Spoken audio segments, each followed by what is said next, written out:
Ladies and gentlemen on the stage, it's brilliant to see young debaters, and above all, it's so wonderful to see an audience this large for a public-spirited debate. So before we get into the arguments, let's have a round of applause for this wonderful audience here in Kolkata. And Dr. Sarkar, thank you for persuading me to come.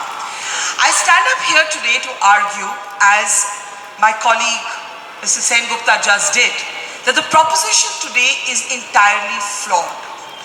Those advocating in support of this proposition seem to have read only half the sentence. Half the sentence. Can we all read this sentence once again? Justice is often demanded, but it is seldom delivered. Dr. Singhvi and Vrinda Grover, with great respect, I love both of them, I think they read only the second part of the sentence and forgot to look at the first part of the sentence. The first part of the proposition presupposes, before we can get into whether justice is delivered or not, we have to agree, is justice often demanded? And I'm here to argue, unfortunately, that as a people, hand on our heart, how consistent are we about demanding justice when it does not directly impact us? At the best of times, we are insular, self-serving, selective, inconsistent. How many times have we walked away, or have we been urged to walk away from an accident victim as we're driving past on the road? How many times have we had a relative or a caring friend tell us, "Thoda kam bolo social media pe bahut bolte ho, you'll get into trouble in this mahal"? How many times have we chosen to remain silent when something makes us uncomfortable? Like the story of a young boy in Uttar Pradesh who was thrown out of school because he carried biryani. He carried biryani. A young Muslim boy was thrown out of school because he carried biryani to school. How many of us spoke up? Or how many of us spoke up about the elderly gentleman beaten in a train on suspicions of carrying meat? Let's pause here and talk about a young journalist called Mukesh Chandrakar. If any of you have heard of him, please raise your hand. I'm delighted to see this, Calcutta. You're a very special city. That's all I will say. But I will also have to confess that unlike the media elite represented by people like me, Rajdeep and Akash Banerjee on this stage, this young boy works in a district in Chhattisgarh. He was reporting on corruption in the giving of the contracts for road building. His body was found in a septic tank. His heart was ripped out. His liver was found in 5 pieces. He had 15 fractures to his head. How much noise have you heard about justice for Mukesh?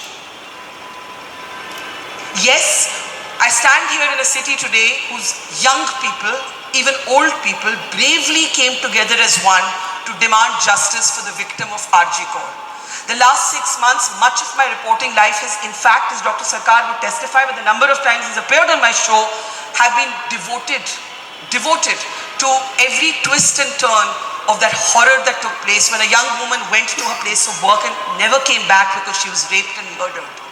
So hats off to all of you who did, in that moment, ask for justice. But where are you today? Where are we today 6 months later? We do not even know if the crime scene was accurately identified.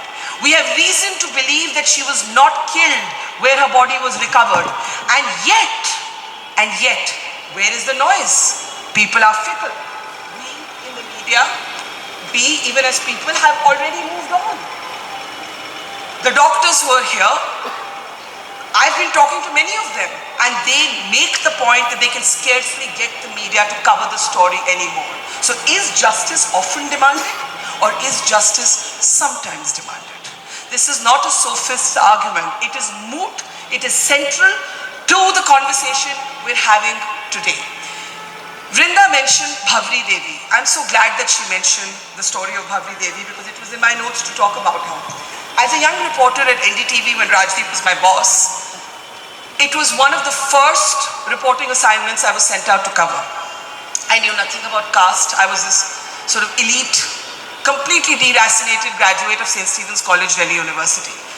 I did not even understand how, at that time, how a woman could be raped because she was Dalit. Not just because she was female, but also because she was Dalit. Among the men who raped her was the father of a 1-year-old child whose child marriage Bhavri Devi was trying to stop. When the case went to court, the court said this could not have been rape because men of an upper caste would not have touched the woman of a lower caste.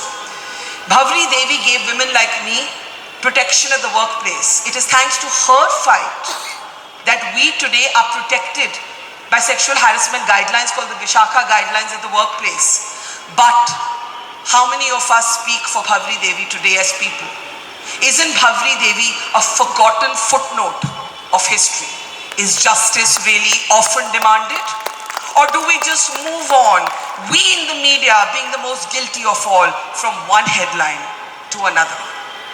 Finally, you may think the kangaroo courts that you see on your television screens, all that noise about who's guilty and who's innocent, what's just and what's not just, is a version of justice. I'm here to tell you, as a practitioner of that space for 20 odd years, it is anything but. That is the reverse of the demand for justice. That is simply entertainment, theatrics, eyeball chasing, reductionism, no application of intelligent complexity, nothing. There's no interest. I think Orgo made this point that what has changed from Nirbhaya to RG Kaur? What has changed for women? If justice was often demanded, 85 Indian women would not be raped every single day with less than a 30% conviction rate. Is justice often demanded? Do we come out on the streets for Mukesh Chandrakar? Do we come out on the streets for Bhavri Devi? Do we even come out on the streets for the RG Kaur victim anymore? Have we not left our doctors completely lonely, isolated, beleaguered, yet still soldiering on somehow? Nor are those headline-making encounter deaths a version of justice. In fact, they're a corrosion of justice. And yet there are entire glorified Bollywood movies made about encounter cops who are presented as some sort of alter heroes who basically think that the justice system is too slow. Is that what the proposition is advocating? Let's just take them off the streets and knock them dead because there's no justice? Encounter killings, bulldozers, kangaroo courts on television screens. No, my friends, this is not a demand for justice. The proposition today is flawed because the proposition is arguing from a lament about the slow wheels of justice, the backlog in courts, the fact that there's tariq pe tariq. We know all this. That's correct. We're not here to dispute those facts that are axiomatic and obvious. What we're here to dispute is what we're doing about it. The proposition presupposes that we do all the time consistently speak up. The truth is that we have become an even more silent people than we've ever been. I know so many people today who do not speak their mind. So many people who are scared by the polarizing environment of social media, who don't want trolls to come after them, who in fact will modulate their stated opinion in a drawing room or on Twitter or on Facebook because they want to sort of get mixed up with the herd. Nobody wants to stand apart, stand alone sometimes and ask for justice. And nobody wants to ask for justice when it doesn't directly impact you. Hell, let me take it one step further. We are so numb and inured that we don't even ask for justice when it impacts us directly. Do you know that, I say this as an asthmatic who has been very sick the last 10 days. Data tells you that we as Indians will lose 5.5 years of our life on average because of the air that we breathe. Do you know that only 10% of people polled in my city said that this was the issue on which they would vote? We don't even demand justice for ourselves. How can we possibly defend a motion which assumes that we are an enlightened, consistent, always compassionate, always nuanced, always thoughtful society that does not leave victims behind even when they are our own victims, our own people? We do not demand justice, hence justice cannot be delivered. Thank you. Thank you very much, Chairman sir. My colleagues in the proposition, my worthy opponents whose False smiles only conceal their sheer embarrassment at having to defend the seemingly indefensible. Members of the Calcutta Debating Society and Calcutta Club here, all of whom know in their heart of hearts that the criminal justice system in this country is broken. Let's cut the crap that we've heard for the last 40 minutes and admit it. I find it bizarre, frankly undergraduate, that members of the opposition have chosen to engage in wordplay and look at those two words often and seldom to try and defend the indefensible, including Orgo Sengupta, who went to the same university as me, but do not judge people even if they've gone to the same university. And even more bizarrely, my former colleague Barkha Dutt says, justice is not being often demanded because there are no candlelight vigils. Madam, you confuse demand only with candlelight justice and online campaigns. You do grave disrespect to each and every Indian citizen who wants justice for himself or herself when they are on the wrong side of the law. It's a grossly elite proposition that you throw before us, only designed to confuse and detract from the real seriousness, which is quite simply the fact that justice is not delivered in this country to those who are powerless, who are poor, and who are marginalized. The essential point is that those who have influence and access to the system of which the worthy judge was once a part of are the ones who get justice in this country. And we must admit that, and admit it with candor. I am in a gathering with distinguished jurists and lawyers, so I'm a little careful of what I say. But I want to say this today. Not a tale of two cities, but a tale of two journalists must be told to you to understand how this country works. In October, or rather November 2020, a vacation bench of the Supreme Court, headed by the distinguished former Chief Justice D.Y. Chandrachud, sat on a Saturday because Arnab Goswami, another former colleague of mine, who had been arrested, I believe wrongfully, by the Maharashtra government in a case of abetment for suicide and spent all of 6 days in jail. The court opened on a Saturday to ensure Mr. Goswami was given his constitutional freedom. Mr. Chandrachud spoke of liberty at the time. Mr. Goswami had rightly demanded justice as each and every citizen does.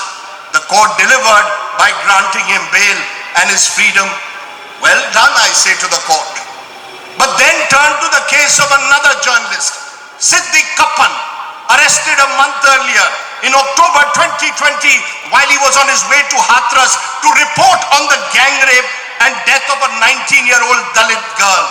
At the time of his arrest, he was working with the Malayalam news portal, was the secretary of the Kerala Union of Working Journalists. Arrested on 2 charges, UAPA and PMLA. He was granted bail in the UAPA case in September 2022, finally released on bail only in February 2023, more than 2 years since his original arrest.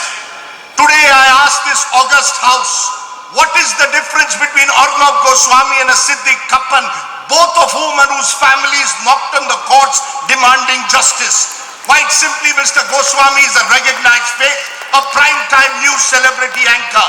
Mr. Kappan was an unknown journalist burdened by his anonymity and, dare I say, his name and religious identity. That, my friends, is the reality of our courts, including our judges who speak loftily about liberty and freedom.